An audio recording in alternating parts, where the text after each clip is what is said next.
Brad Pastor Darwin Butlay. So, 10 minutes para sa tema. Patutunayan ko na ang larawan ng mga santos o mga santo ay hindi Diyos-Diyosan ayon sa Biblia. Ang 10 minuto ay magsimula, mag-start mo na magsalita. Yan, magandang hapon sa atin, lalo na sa ating katunggali na si Darwin Butlay. Ngayon, ang ating tema ay patutunayan ko na ang larawan o rebulto ng mga santos ayon sa Biblia ay hindi Diyos-Diyosan. Nako, dilema nito ngayon si Darwin Butlay, mga kababayan. Bakit? Sapagkat wala naman siyang mababasa na yung mismong pinagawa ng Diyos sa 3 ng ikalawang kronika ay konsideradong Diyos-Diyosan. Bakit?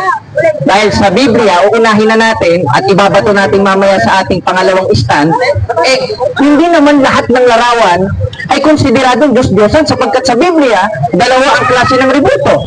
Ngayon, ang ibabato natin na argumento kay Darwin Butlay, kung meron si Bro Paul Alima na haligi, meron akong haligi ng elementary school na tsak, swak na swak sa ating katunggali na si Pastor Darwin Butlay. Ngayon, ang isang haligi nating itatayo, totoo ba na ang rebulto ng mga santos ay konsideradong Diyos-Diyosan ayon sa Biblia? Ang sagot hindi. Bakit? Dahil isa sa mga binabasa nila yung 25:6 ng Exodo, 5:7 ng Deuteronomio, 1:25 ng Roma, yung Salmos, at yung nasa Isayas. Na ano? Na ang kanilang mga Diyos-Diyosan ay yaring pilak, binuho ng kamay ng tao. Paborito na yung tatay na itong si Archie Añeves eh. May mata silang hindi nakakakita, may ilong na hindi nakakaamoy, at may bibig na hindi nakakapagsalita. Ngayon, magkukonklusyon na yung mga protestante. Hey, Eka, hindi ba't ganyan ang nasa Katoliko? May matang hindi nakakakita, may ilong na hindi nakakaamoy, may bibig na hindi nakakapagsalita. Ini Diyos-Diyos, engot. Bakit? Dahil kung yun ang definisyon ng Diyos-Diyosan, ibig sabihin pala, Diyos nagpagawa ng Diyos-Diyosan. Bakit? Basahin natin yung isang talata na nakakatiyak ako na hindi matututulan at walang makakatutol kahit sinong protestante, kahit mismong si Felix Manalo. Basahin natin ang 3 ng ikalawang kronika, ganito ang ating mababasa. Nasa kabanal-banalang bahay ay umutit ka ng larawan. Sino nag-utos? Ang Diyos. Hindi naman si Satanas ang nag-utos eh. At saan pa pinalalagay? Ipinalalagay sa kabanal-banalang bahay. Naku, Butlay, patay ka. Hindi naman pala sa kabalbal-balbalang bahay ng born again Christian, kundi sa kabanal-banalang bahay. At yung kabanal-banalang bahay sa 3:15 ng unang Timoteo, yun ang haligit sa haligan ng katotohanan na siyang simbahang Katoliko na patuloy na kami tinayo ni Kristo at sumusunod kami sa utos ng Diyos. Ngayon, Darwin Butlay, magising ka na. Bulag ka. Basahin natin ang 4:4 ng ikalawang Korinto na binulag ng Diyos ng sanglibutan ito ang pag-iisip ng hindi nagsisisampalataya. Hindi ka na sumasampalataya sa Diyos to. Kaya bulag mo eh. Kaya kahit anong talata isampal mo, literal, o pwede mong gawing hollow blocks yung talata at iba to sa ulo niya, hindi pa rin tatama sa kanya, hindi pa rin magigising ng tao ito. Sapagkat iba ang Diyos niya sa Diyos ng Iglesia Katolika na sa tunay na Diyos na mismong nag-utos sa 3 ng ikalawang kronika na magpagawa ng larawan. Pero, hindi magkakaroon ng kontradiksyon? Hindi magkakaroon ng kontradiksyon sapagkat sa Hebreo may tinutukoy na Pesel at Mesabet Meklaet. Yan ang tutulan mo, Darwin Butlay. Ano ang ibig sabihin ng Meklaet? Anong ibig sabihin ng Pesel? Yung Pesel, yun yung mga babasahin niya sa 1:25 ng Roma, yung nasa Salmos, nasa Isayas, 25:6 ng Exodo, 5:7 ng Deuteronomio, 22:8 ng Apokalipsis, at lahat ng mga talata na ipinanglaban ko noon sa simbahan, yan ang gagamitin na panigurado, Darwin Butlay. Dahil tatay mo si Archie eh. Kasama mo si Archie, biro mo. Nag-comment yung dalawa, mga kababayan. Yung isa ayaw ng linggo, pero siya linggo. Kasi Archie naman, gusto Sabado, siya naman linggo. Paano kayo magsasama niya? Magkakontra kayo sa aral. Hindi plastikan ang nangyayari niyan. Bakit kaya? Hindi na natin sasabihin dahil wala sa tema. Kanina ka pa eh. Doon pa lang tayo, kanina ka pa na may personal. Ayoko lang ma-personal, Darwin Butlay.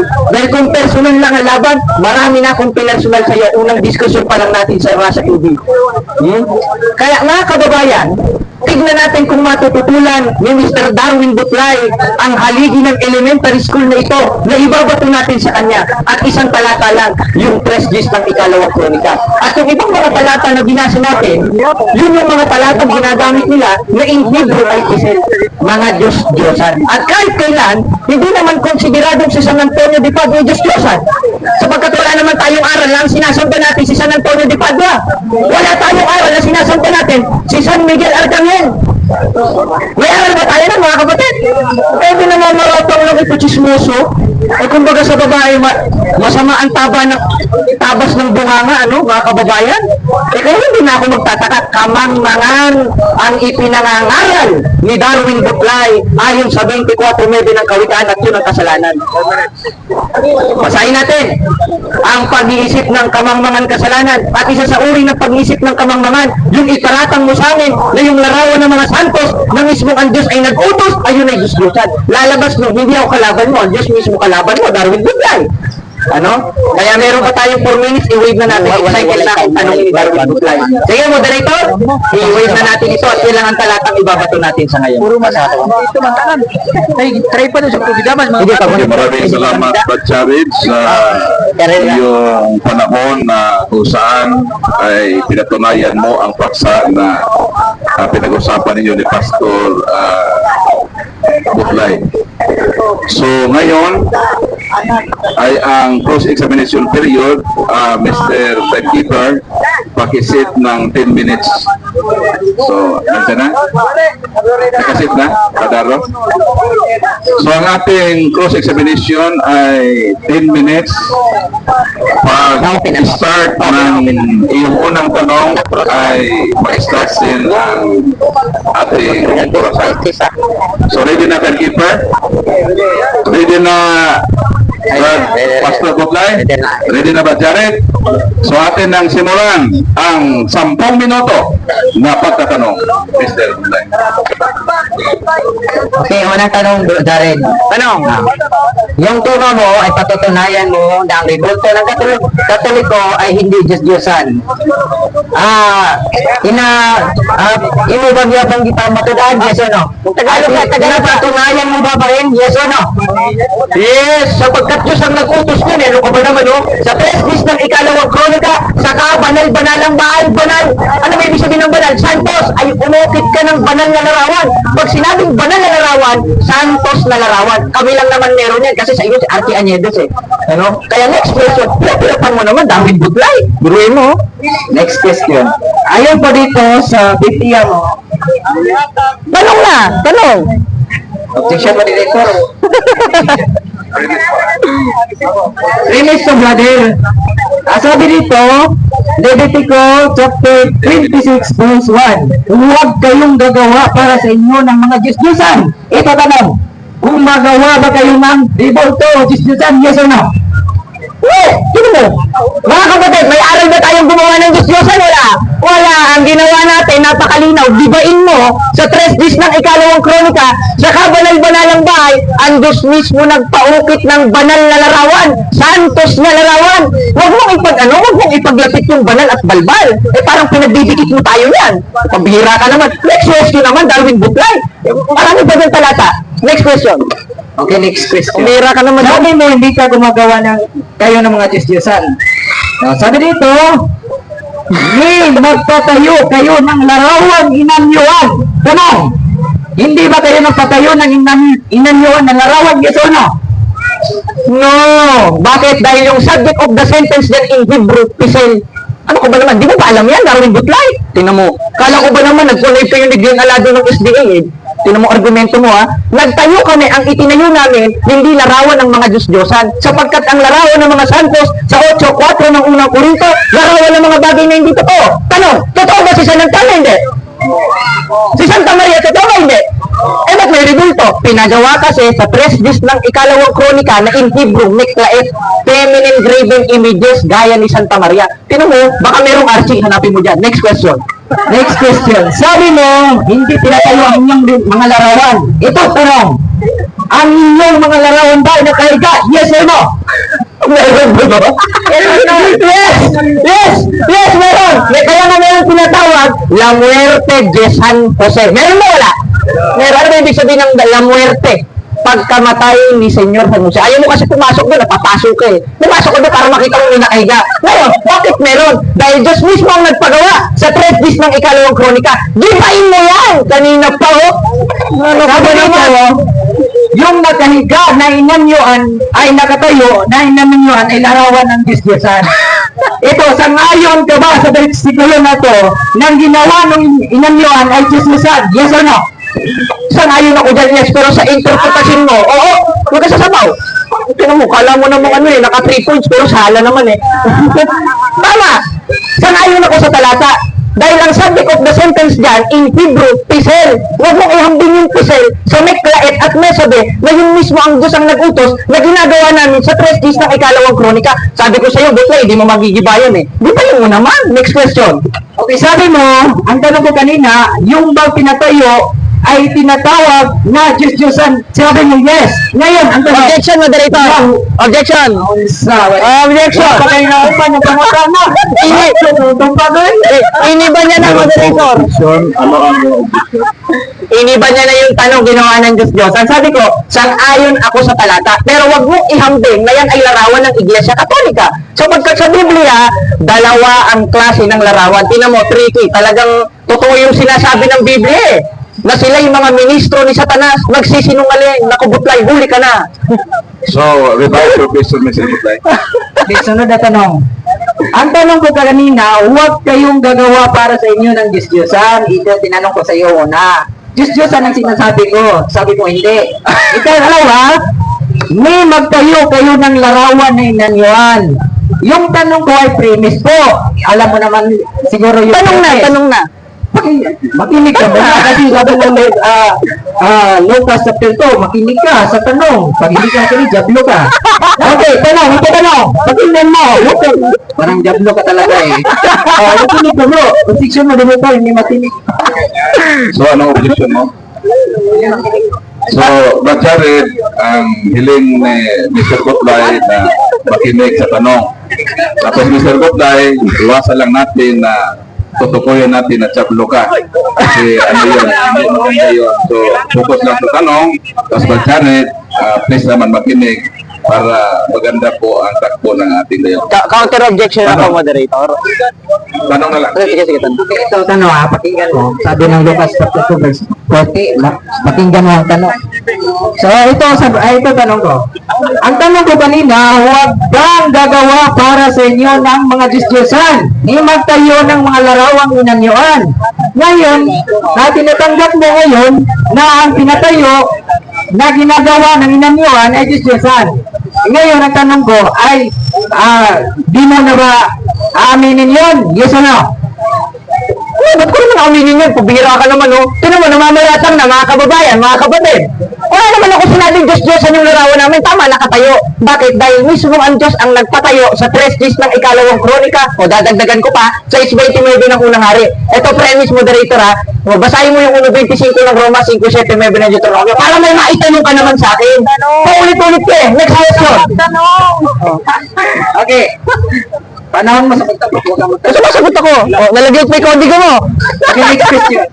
Sabi dito sa Jeremiah chapter 10 verse 5,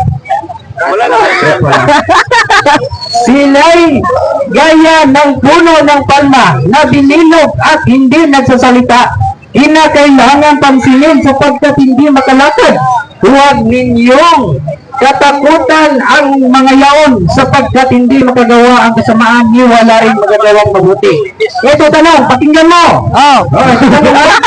Sabi dito, ang mga Diyos-Diyosan ay hindi makalakad at hindi makapagsalita.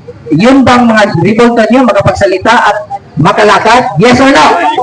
Kumbira ka naman, oh. No, bakit? Eto dahil kung iyan, iahambing mo sa lahat ng ribulto, lalabas nun, pati yung pinagawa ng Diyos, lalabas, Diyos na rin. Tama ba mga kapatid?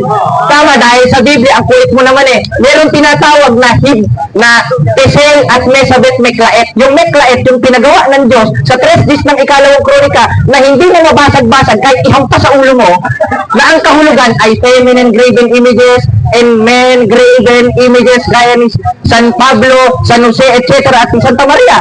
Kaya, ba't pinapasan? Eh, nasa sa isa-is ng hosway. Kaya, ayusin mo, tanong mo, kapatid na butlay. Huwag kang mataranta.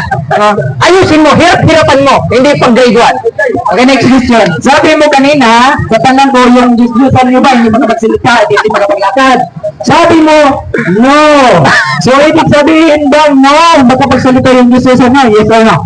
Makapagsalita? Objection, moderator. Huwag mo sabihin Diyos-Diyosan nyo. Dahil wala kaming aral na yan ay Diyos-Diyos. Tingnan nyo, mga kapatid, ayoko na lang ma-personal, moderator, ano? Hindi naman namin Diyos-Diyosan yun, kulit mo naman eh. Ito objection ko, moderator. Refer question. Ano eh, impertinente, moderator. So, ruling na moderator, no, walang binanggit o sinabi ng kabila na yung larawan ay Diyos-Diyosan. Kaya nga nagdebate tayo dito. So, Mr. Buklay, huwag mong i-assume na Diyos-Diyosan ka agad. So, proceed sa iyong next question. Okay, next question. Sabi dito, yung hindi makapagsalita, hindi makapaglakad ay Diyos-Diyosan. Ang tanong, yung inaamin mo kanina na yung Diyos nyo, yung larawan nyo ay hindi makapagsalita at hindi makapaglakad at sabi dito ay Diyos-Diyosan tinatawag. Tama ba itong Biblia? Yes or no? Tama ang Biblia, yes, pero ikaw no. Bakit? Ba't ko sinabing no? Dahil inihahambing mo yung larawan namin na hindi makalakad na mismong Diyos ang nag-utos na konsideradong Diyos-Diyosan.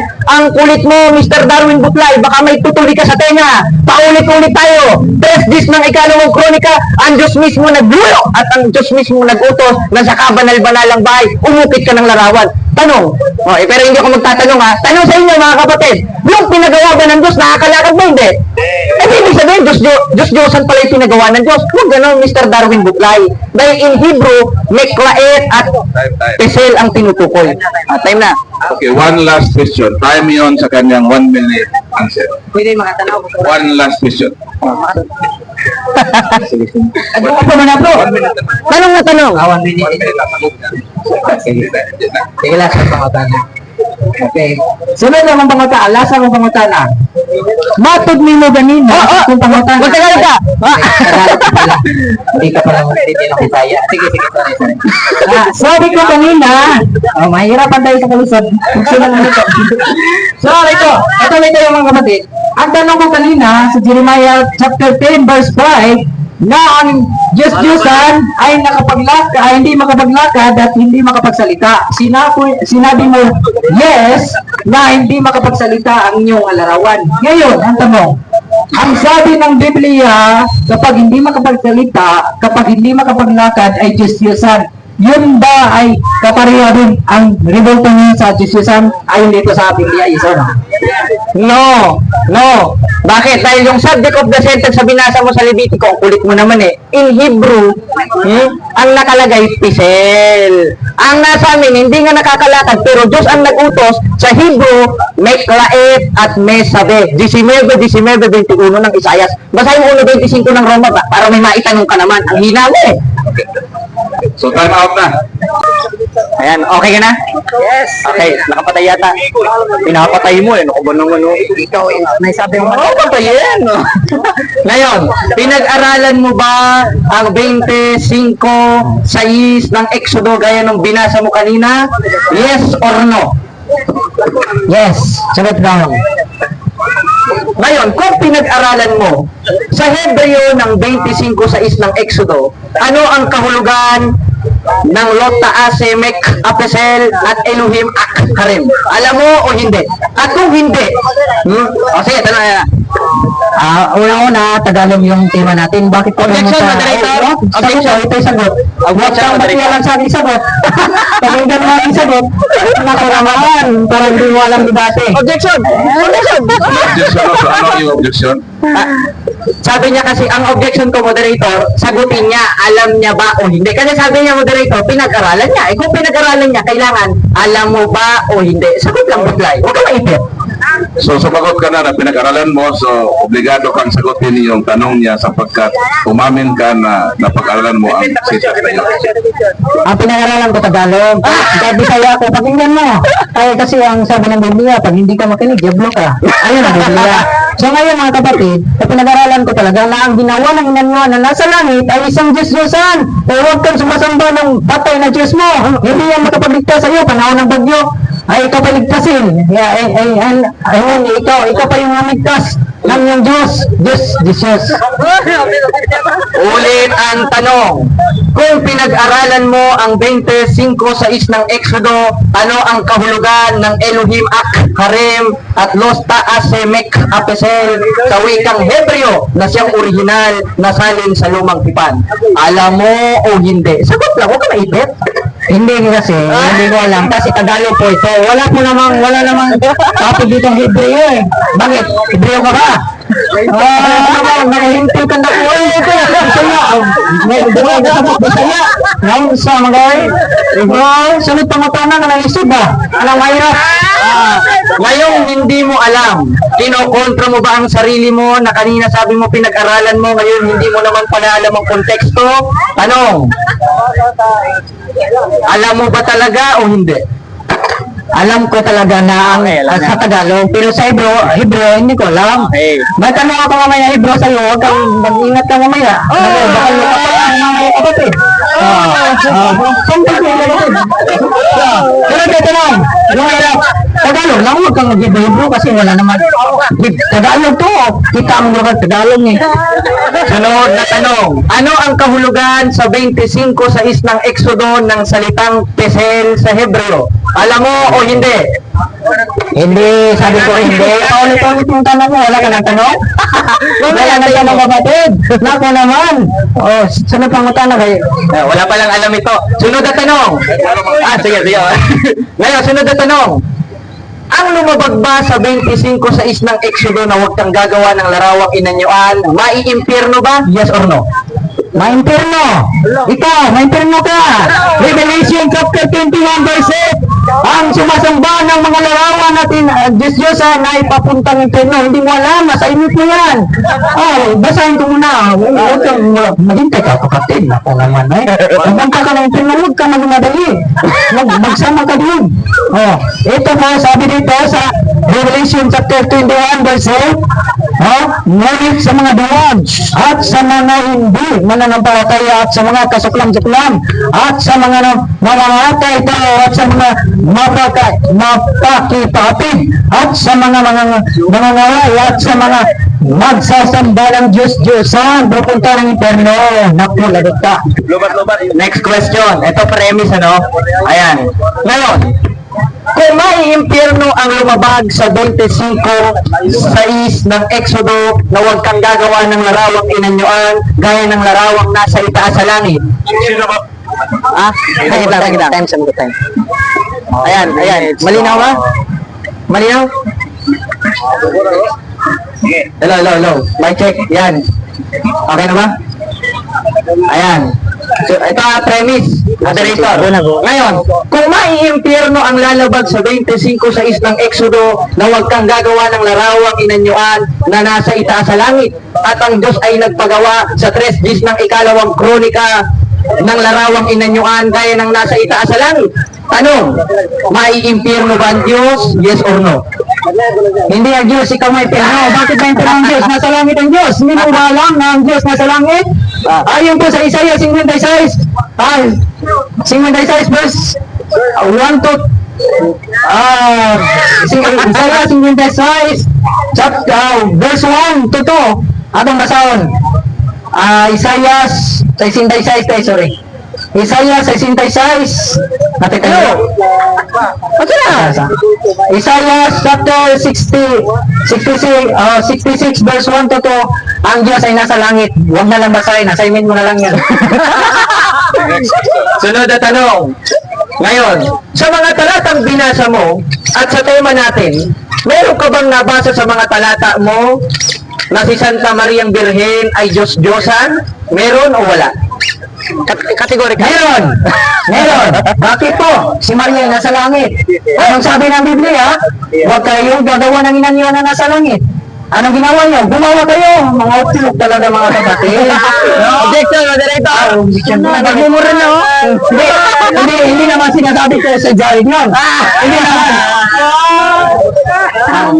So, reminder, no? Pikon ka? Magbigay ng statement na hindi Pikon ka, pikon? maganda. So, Pikon ka, pikon? next question. Ikaw pala ito eh. Oh, sunod na tanong. Ngayong walang nabasa. Okay lang. Ngayong walang nabasa. Meron ka ba ulit ang tanong, meron ka ulit mababasa na ang larawan ng mga santos sa 3 Gs ng ikalawang kronika na siyang ginawa kong haligi sa presentasyon ko ay mga Diyos-Diyosan? Meron ba o wala? Kung unawa, meron. Pero kung ito po wala. Meron nga. Sabi ko meron. Saan? Sa Biblia. Nasa Exodo 20. Versikulo 4 hanggang 6. Na ang gumagawa ng inanyo na nasa langit ay tinatawag na Diyos-Diyosan. At Jeremiah chapter 10 verse 5. At Leviticus chapter 26 verse 1. Marami pang verse, kapatid. Kaya mag-aaral ka muna.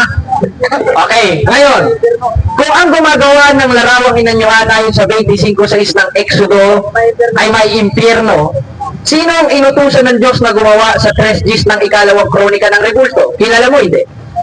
Bakit ko kilala? Hindi. Bakit kilala mo? Oo, kilala mo. At sinong katoliko? Sinong katoliko? Ano yan mga kapatid? Sino ko sagot? Hindi mo wala talaga alam. No? Sapagkat wala pa ako noon mga kapatid. Yung Mateo nga ay 33 AD. Ilang AD pa yan. Wala pa ako noon. Kaya, to be honest, hindi ko talaga alam. Umaamin. Sunod na tanong. Ngayon, bibigyan ko na ng pangalan, si Solomon. Ngayon, kung si Solomon ay inutusan ng Diyos na gumawa ng larawang inanyuan sa 3 Gs ng ikalawang kronika at ang lumabag nun ay may impyerno ba yung mga isinugo ng Diyos na mismong inutusan na gumawa ng larawang inanyuan o ikaw ang may impyerno? Ikaw ang impyerno na. Ito'y sagot. Ito na! Ay, moderator, maliwanag ang tanong, no? Sino ang may impyerno, yung inutusan o ikaw? So, hindi kasali siya. Multiple choice lang ang tanong. Next question, hindi ko madawat sa pangutana. Okay. One last question. Sunod na tanong. Saan mababasa sa Biblia na ang mga santos ay Diyos-Diyosan o banal? Meron o wala? Kung debate mo lang, pakinggan mo, huwag kang muna tumawa. Naku naman kapatid. Huwag kang muna, may assignment ka mamaya, tingnan natin. Kaya, wala mabasang na debate, kasi ang Biblia ay kailangan ng unawa. Hindi sapagkat malaki yung mata mo, mayroon ka ng utak na malaki din. No, pakinggan mo kapatid. Nilibot pa sa bud, bako kang mata, na nakayutok. Kailangan ko kapatid, na unawain po natin ang Biblia. Yan po yung aking sagot lamang kapatid. Okay, so time na po. Tapos na po yung 10 minutes. So ngayon, sapagkat ating debate po ay one round system lang. So tapos na po yung constructive speech, destructive speech. Tapos na po yung 10 minutes cross-examination. Tutungo po tayo sa summary. At ang ating summary ay 5 minuto. So ang unang mag-summarize ang ating negative, ang last speaker po ating affirmative. So proceed, Brad Pastor Butlay, sa iyong 5 minuto na summary sa ating dialogue. Sige. So, magandang hapon po sa ating lahat mga kapatid, no? So, patuloy po tayo mga kapatid. Ito ay isang diskusyon lamang, walang personalan mga kapatid, no? Minsan makapag salita na tayo ng personal, pero sorry naman tayo ng ating kapatid. So, ngayon po mga kapatid, patuloy po tayo mga kapatid, na ang ating tema ay pinatutunayan na ang gawa ng rebulto ng Katoliko ay isang Diyos-Diyosan. Ayon po sa Biblia, hindi po ayon sa akin, no? Bakit? Ano po ang Diyos-Diyosan mga kapatid? Ang Diyos-Diyosan po ay ayon po sa Jeremiah chapter 10 verse 5 ay hindi makapaglatad at hindi makapagsalita at hindi makakita.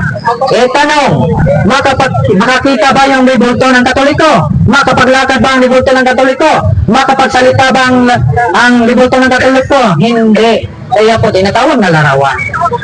Tinatawag po na Diyos-Diyosan mga kapatid. So, ngayon po mga kapatid, sinabi ni Jared na pinagawa daw siya ng rebulto ng ni Solomon. Sinabi niya dito po sa 2 Chronica chapter 3 verse 10. Basahin natin mga kapatid. At sa kabanal-banalang bahay ay gumawa siya ng 2 kirubin na gawang nilarawan at binalot nila ng ginto. Anong nakalagay? Kirubin. Ang tanong, kirubin ba ang ginawa ng Katoliko? Kirubin ba? Kirubin ba? Kirubin ba? Nako naman, sinungaling naman talaga mga kapatid. Okay. Ito, ang utos ng Panginoon mga kapatid, si Moises lang inutusan. Bakit kayo sumali? No? Wala kayong labot. May labot? Kung may labot, oy. Oh, wala. Sorry. So wala kayong basta kung may labot, nagpapahin mo. Kung may labot, ipahin mo sa Diyos. Kasi sa Exodo 25, si Moises ay gisugo. Nga na maglabot-labot man mo, yung taon mo subuha. Wala mo nanarbaho, nawa subuha. Di mo sinduhan, hawag yun. Huwag mo'y mahimo, kaya man mo gisugo.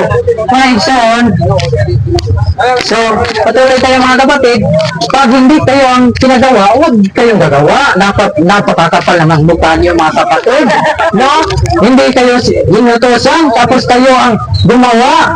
Tingnan natin mga kapatid, ayon po sa Exodo 25, ang pinagawa ng kirubin ay si Moises. Saan? Dito na may Katoliko na gumagawa ng inutosan ng Diyos na gumawa ng kirubin. Sino? Magbigay ng isa. Walang masagot mga kapatid. Assignment ni Jared yan. Na sure na tayo mga kapatid, no? So, sabi dito mga kapatid na ang kirubin po ay pinagawa ni Moises. So, ibig sabihin mga kapatid, yung pinagawa ni Moises, yung lang kirubin. Ang hindi pinagawa ng Diyos mga kapatid, yung inanyuan na lalaki at babae, ayon po sa Exodo Deuteronomy 4 versikulos 16. Huwag kayong gagawa ng inanyuan na buka ng babae. Ayun po, ano ba yan? So, basahin natin mga kapatid sa Deuteronomy, kasi mahirap ang Tagalog mga kapatid. Deuteronomy chapter 4 verse 16.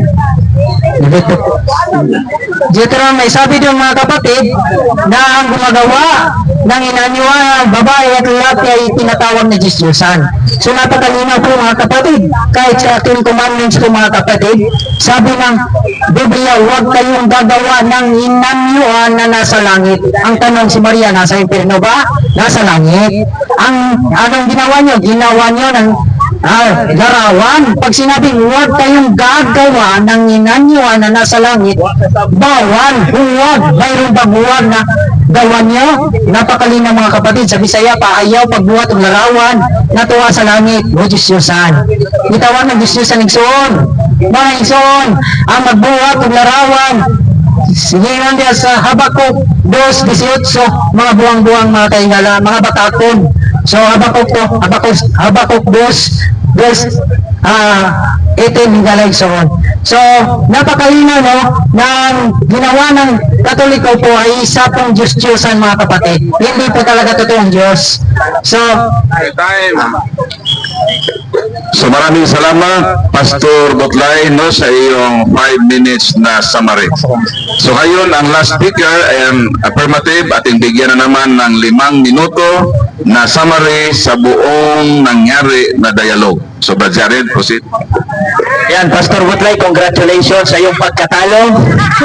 At yan mga kapatid, kanyang mga pinagsasasabi. Tanda lamang na siya dapat ang mag-assignment, kung pwede nga lang module eh. Kaya Butlay, mag-chat ka sa akin ha. May mga isesend ako sa iyong kailangan ng pag-aralan. Sige ka. Ngayon, mga kababayan, yung mga binasa niya na, bawal daw gumawa ng larawang inanyuan kaya ng babae. Hindi yata naintindihan yung kahulugan ng meklait. Na ang kahulugan, human or feminine or men graven images. Ayun ang kahulugan nun. Basahin pa niya. Ano ka ba naman, Butlay? At yun ang mababasa natin sa konteksto ng 6:29 ng unang hari. Nano, at kanyang inukitan lahat ng panig ng bahay sa palibot ng mga inukit na larawan. At yung larawan in Hebrew term is Meklaet. Assignment mo yan ha, search ka sa Google. Na ang kahulugan ay graven images and feminine graven images. Ano? Si Maria ba feminine na hindi? Feminine! Ngayong feminine. Pwede ba ang larawan ni Maria? Pwede. Ngayon, yung sinasabi mo naman sa 25:6 ng Exodo, silang tinutukoy doon, Darwin Butlay, ang babaw mo. Mayroon bang huwag na Ang gagawa? tinutukoy doon, mga Diyos-Diyosan sa Israel, ang kahulugan sa 8:4 ng unang Korinto, larawan ng mga bagay na hindi totoo. Ano? Totoo ba si Santa Maria? Siya nga mismo umamin eh. O kaya congratulations sa pagkatalo mo, Mr. Darwin Butlay. Mag-aral ka pang mabuti, totoo. Ilang taon ka na? Huwag kang magtanong. 20? Sige. Okay. Parehas pala. Kaya mga kababayan, mga kapatid, ating napatunayan, tayo, si Butlay sa diskusyon na ito, hindi niya natindigan.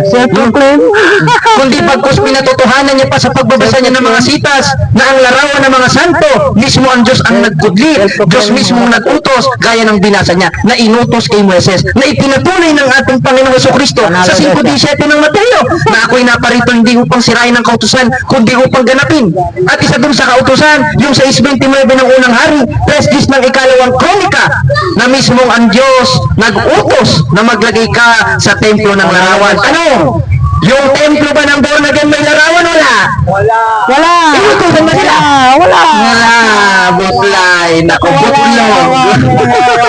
Kaya, mga kababayan, mga kapatid, atin lamang napatunayan sa diskusyon na ito at pati sa live ni Father Darwin Gitgano at sa ating mga record na napahiya sa publiko si Darwin Butlay dahil kung napalang niyabangan ako. Ang dami niyang pagyayabang eh. Nako, tumakas ka na, Jared. May pag-asa ka bang tumakbo? Diba? Pinopost mo. Ngayon, tahimik lang ako pag umpisa ng diskusyon. Pero ngayon, napatunayan natin na alam mo ng buhay si Pastor Darwin Butlay. Pastor ka pa man din. Kaya totoo talaga yung sinasabi sa Biblia sa 24:24 ang Mateo na maraming mga bulaang propetang susulpot kasi sulpot. Diba, Butlay? Kaya, itong pastor na ito, kailangan mo na mag-aral. Dahil itong pastor na ito, pastor ng toyo at suka, pinabilang ng nanay ng toyo, pinabilang ng nanay ng suka, nagpastor na. Kunting basa sa Biblia, 3:5 nawan. Gaya na ito ni Archie Anyada, isa pa ito. O dito ka! Parehas sila, mga kababayan! Parehas sila! Archie! Di ba, Archie? Di ba? Kakulay mo yan eh. Kaya mga kapatid, ating napatunayan na ang bulto ng mga santos ay hindi Diyos-Diyosan sapagkat wala tayong aral na sinasamba natin sila. Ba't kayo lumulod? Yung ginawa ni Propeta Josue sa 7:6 ng Josue na ang kahulugan sa Hebreo, presepesepen. Nang ibig sabihin, kneeling down without any intention of worshiping. Ano? Pag nagpatirpa ba tayo sa mga rebulto, sinasamba ba natin? Hindi. Kaya yun ang kahulugan sa Hebreo ng presepesepen. O mag-aral ka pa, Butlay. Butlog ka. Pati ikaw, Archie, dito ka na. Marisonan lang. Tama si Archie. Sige. Kaya, ilang tayo na lang, mga kapatid. 1 minute. At maraming salamat sa Diyos.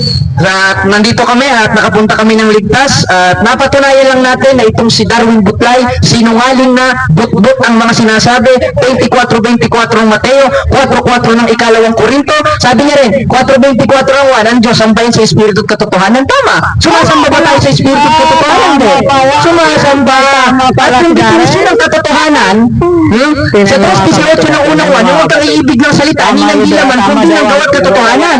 At isa sa halimbawa noon, yung nasa 3:10 ng ikalawang kronika, na sa habang ng manalanday, umukit ka ng larawan. Talo ba siya? Hindi. Talo na siya. Talo! Uwi na! Talo na siya, mga kapatid. So palakpakan natin ang dalawang magiting